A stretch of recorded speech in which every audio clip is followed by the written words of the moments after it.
എല്ലാ ഭക്തജനങ്ങൾക്കും കതിർവേൽ മുരുകൻ യൂട്യൂബ് ചാനലിലേക്ക് ഒരിക്കൽ കൂടി സ്വാഗതം.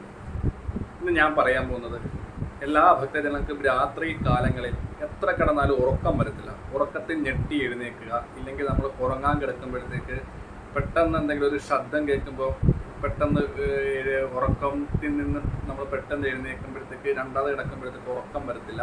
അഗാധമായ പേടി, രാത്രി കിടക്കുമ്പോഴത്തേക്ക് ദുസ്വപ്നങ്ങൾ കാണുക, ഇല്ലെങ്കിൽ നമ്മൾ പെട്ടെന്ന് ഫോൺ വരുമ്പോൾ എഴുന്നേറ്റ് പിന്നെ ഉറക്കം ശരിയാകുന്നില്ല. അതായത് രാത്രി കിടക്കുമ്പോഴത്തേക്ക് ഭയങ്കരമായിട്ടുള്ള ടെൻഷനുകളും കാര്യങ്ങളൊക്കെ സ്വപ്നം കാണുക. എത്ര രാത്രിയിൽ ഉറക്കം വരത്തില്ല. ചിലപ്പോൾ നേരം വെളുക്കുമ്പോഴായിരിക്കും ഉറങ്ങിപ്പോകുന്നത്.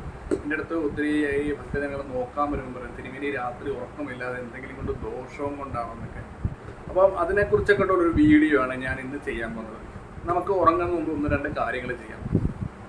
ആദ്യമേ നമ്മുടെ ബെഡ്റൂം എപ്പോഴും നല്ല വൃത്തിയായിട്ട് പരിപാലിക്കുക. അതായത് പൊടി മറ്റുള്ള കാര്യങ്ങളൊക്കെ ഉണ്ടെങ്കിൽ തൂത്ത് കളയുക. അതേപോലെ തന്നെ തല വെച്ച് കിടക്കേണ്ടത് ഒന്നെങ്കിൽ തെക്കോട്ടോ ഇല്ലെങ്കിൽ കിഴക്കോട്ടോ ആയിരിക്കണം. ഏറ്റവും ശുഭം എന്ന് പറയുമ്പോഴത്തേക്ക് തെക്കോട്ടാണ്. അതുകൊണ്ടാണല്ലോ മരിച്ച വ്യക്തികളെ നമ്മൾ തെക്കോട്ട് കിടക്കുന്നത്. കാരണം കാന്തിക ഊർജത്തിൻ്റെ ബലങ്ങളും മറ്റുള്ള കാര്യങ്ങളും കൂടാൻ വേണ്ടിയാണ് നമ്മൾ തെക്കോട്ട് തല വെക്കുന്നത്. അതായത് രക്തഓട്ടം കറക്റ്റായിട്ട് കിട്ടും. അതാണ് തെക്ക് തല വെച്ച് കിടക്കുന്ന ഉദ്ദേശം. അപ്പോൾ ചോദിക്കും, മരിച്ചവരെ എന്തിനാണ് തെക്കോട്ട് കിടക്കുന്നത്? കാരണം ഏറ്റവും ശ്രേഷ്ഠമായ ഒരു ദിക്കാണ് തെക്കുന്ന്. നമ്മൾ വടക്കോട്ടിരിക്കുന്ന മൂർത്തികൾക്ക് ഭയങ്കര പവറാണെന്ന് നമ്മൾ കേട്ടിട്ടുണ്ട് അല്ലേ? ഏതൊരു സ്ത്രീയോരെ പോലും വടക്കോട്ടിരിക്കുന്ന മൂർത്തികൾക്ക് ഭയങ്കര പവറാണ്. എന്തുകൊണ്ടാണ്? കാന്തിക ഊർജത്തിന്റെ പവർ കൂടുതലായുണ്ട്. അതുകൊണ്ട് തന്നെ നമ്മൾ കിടക്കുമ്പോൾ ഒന്നെങ്കിൽ തെക്കോട്ട് കിടക്കുക. വടക്കോട്ട് തലവെച്ച് കിടക്കുമ്പോൾ പൂർണ്ണമായിട്ട് നമ്മുടെ ബോഡിക്ക് ഒരു ഉറക്കം കിട്ടില്ല, ഇപ്പോഴും ക്ഷീണമാക്കി. പടിഞ്ഞാട്ട് തലവെച്ച് കിടക്കുമ്പോഴത്തേക്ക് ഒരു അലസതയായിരിക്കും. കിഴക്കോട്ട് തലവെക്കാം, എന്നാൽ ശുഭമാണ്. പക്ഷേ ഏറ്റവും ശ്രേഷ്ഠമായിട്ട് തെക്കോട്ട് തലവെച്ച് കിടക്കാൻ നോക്കുക. പിന്നെ രണ്ടാമത്തെ കാര്യം, നമ്മൾ ഉറങ്ങുന്ന മുമ്പ് നമ്മുടെ മനസ്സിൽ നെഗറ്റീവായിട്ടുള്ള ചിന്തകൾ മാറ്റി നമ്മൾ പോസിറ്റീവായിട്ടുള്ള കാര്യങ്ങൾ കേട്ട് വേണം ഉറങ്ങാൻ.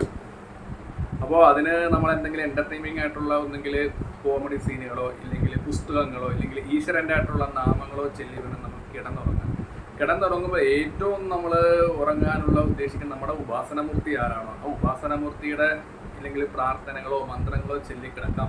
അതും അല്ലെങ്കിൽ മഹാദേവന്റെ പഞ്ചാശരി ഓം നമഃശിവായ എന്ന് 21 തവണ കട്ടിലയിൽ എഴുന്നേറ്റിരുന്ന് മഹാദേവനെ പ്രാർത്ഥിച്ച് നമുക്ക് ചരിഞ്ഞോ ഇല്ലെങ്കിൽ നിവർന്നോ ഏത് ദിശയിലാണ് നമ്മൾ കിടക്കുന്ന ആ യുക്തി അനുസരിച്ച് നമുക്ക് പ്രാർത്ഥിച്ചെടുക്കാം. അപ്പം നമ്മൾ ഉണ്ടാകുമ്പോഴത്തേക്ക് നമുക്ക് നെഗറ്റീവായിട്ടുള്ള സ്വപ്നങ്ങളോ ഇല്ലെങ്കിൽ പേടികളോ അങ്ങനെ ഉണ്ടാകത്തില്ല.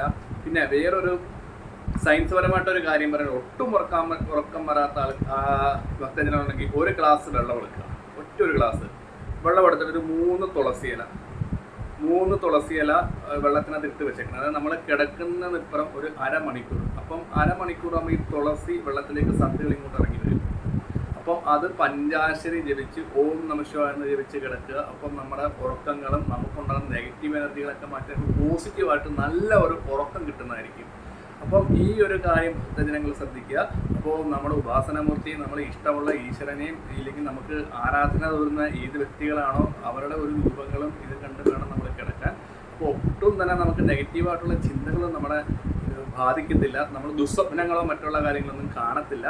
അപ്പോൾ വീഡിയോ ഇഷ്ടപ്പെട്ടെങ്കിൽ ലൈക്കും ഷെയറും കമൻറ്റും ചെയ്യുക. ഞാൻ മറ്റൊരു വീഡിയോയിൽ വരുന്നതാണ്. നമസ്കാരം.